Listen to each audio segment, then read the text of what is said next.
でどこを掃除すればいいんですかと。での場所ですと。で下げてスタートボタンを押すだけと。で今 3D カメラがパシャッとオンになって、この周りを見て、障害物がないねと、はい、スタートをしますと。じゃあ自分で掃除します。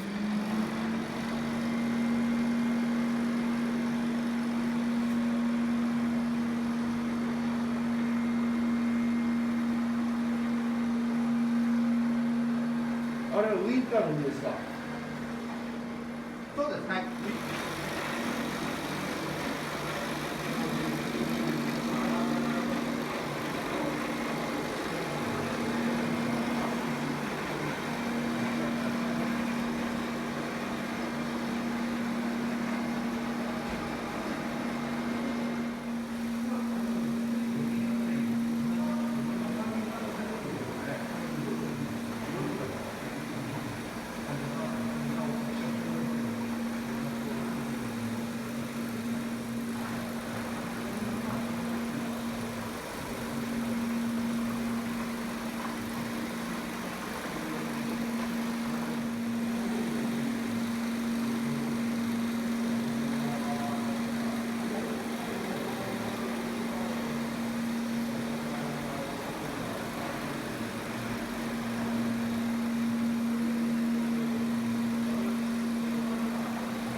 完了しましたね。それ